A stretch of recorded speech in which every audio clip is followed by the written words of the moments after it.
রাজধানীর মোহাম্মদপুর থেকে আটক মহিলা জামায়াতের ২৮ কর্মীর মধ্যে রয়েছেন যুদ্ধাপরাধী আলী হাসান মোহাম্মদ মুজাহিদের ভাইয়ের স্ত্রী। আটক নারীরা সরকার উৎখাতে ষড়যন্ত্র করছিল বলে দাবি পুলিশের। রিমান্ডে জিজ্ঞাসাবাদে পাওয়া তথ্য অনুযায়ী সংগঠনটির অন্য সক্রিয় কর্মীদের আটকের চেষ্টা চলছে বলেও জানিয়েছে পুলিশ।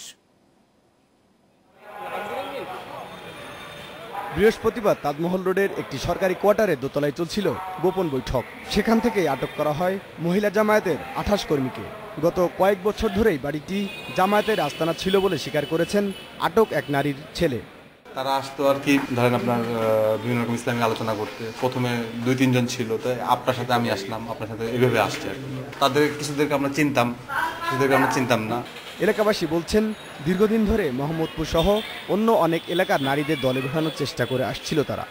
আমাদেরকে দাওয়াত দিত যাওয়ার জন্য, তা আমি আমার বাসায় পারিবারিক আমার হাজব্যান্ড পছন্দ করতো না। আচ্ছা আচ্ছা, তো আমার যাওয়া হয়নি আর কি, যাইনি। আমার ওয়াইফকেও ওরা কনভিন্স করছিল এবং 2 দিনকে যাওয়ার পর তো আমি বলছি না, এগুলিতে যাইও না।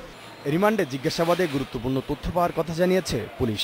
পুলিশের দাবি, আটক নারীদের প্রত্যেকেরই জামায়াতের সাংগঠনিক পদ রয়েছে। ফাঁসি কার্যকর হওয়া যুদ্ধাপরাধী আলী আহসান মোহাম্মদ মুজাহিদের ভাইয়ের স্ত্রীও রয়েছেন আটক নারীদের মধ্যে।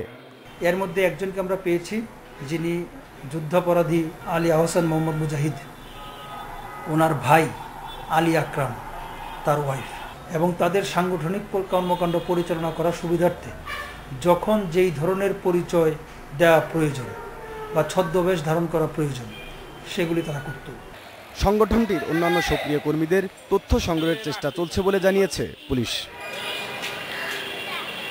ওয়ানি আমিন, ইন্ডিপেন্ডেন্ট নিউজ, ঢাকা।